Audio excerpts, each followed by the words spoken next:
తెలంగాణలో జరుగుతున్నటువంటి బీసీ రిజర్వేషన్ల సాధన గురించి మరి కాంగ్రెస్ పార్టీ ఇచ్చిన హామీ ఏదైతే 42% రిజర్వేషన్ ఇస్తామని చెప్పిందో ఆ రిజర్వేషన్ నేటి వరకు కూడా పెంచలేకపోవడంతో ఏదైతే బీసీ వాదన ఎత్తుకున్నటువంటి పేద వర్గాలు మరి వీళ్ళు ఇప్పుడు కాకపోతే ఇంకెప్పుడు చేస్తారు, మళ్ళీ వచ్చే ఎన్నికలు ఇంకా 2 సంవత్సరాలు అయితే ఎలక్షన్స్ వస్తాయి, ఇంకెప్పుడు అమలు చేస్తారనే ఒక ఆలోచనలతో మరి మొన్న కూడా రేవంత్ రెడ్డి గారు ప్రధానమంత్రిని కూడా కలిసిండు.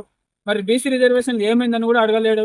మరి ఈ న్యూస్ అంతా మరి బీసీ రిజర్వేషన్ తప్పుదో పట్టించే పరిస్థితి ఉన్నదని చెప్పేసి మరి ఈశ్వరాచార్య అనే వ్యక్తి ఎక్కువ ఆలోచన పడి మనోవేదనకు గురై ఆయన ఆత్మహత్య చేసుకోవడం జరిగింది. గాంధీ ఆసుపత్రిలో చికిత్స పొందుతూ నిన్న చనిపోవడం జరిగింది కూడా. సో మిత్రులారా, బీసీ నాయకులారా, ఎవ్వరు కూడా మనం చనిపోవడానికి అక్కర్లేదు. మనం బతికి సాధిద్దాం. మనం చచ్చుల కంటే అగ్రవర్ణంలో ఉన్న నాయకులను రాజకీయంగా బొందబెట్టాలి. మనం అట్లయితేనే మనం న్యాయం చేసుకున్న వాళ్ళం అవుతాము. మన సమాజానికి ఈ మెసేజ్ ఇవ్వకూడదు. మనం బతికి పోరాటం చేయాలి రాజకీయంగా.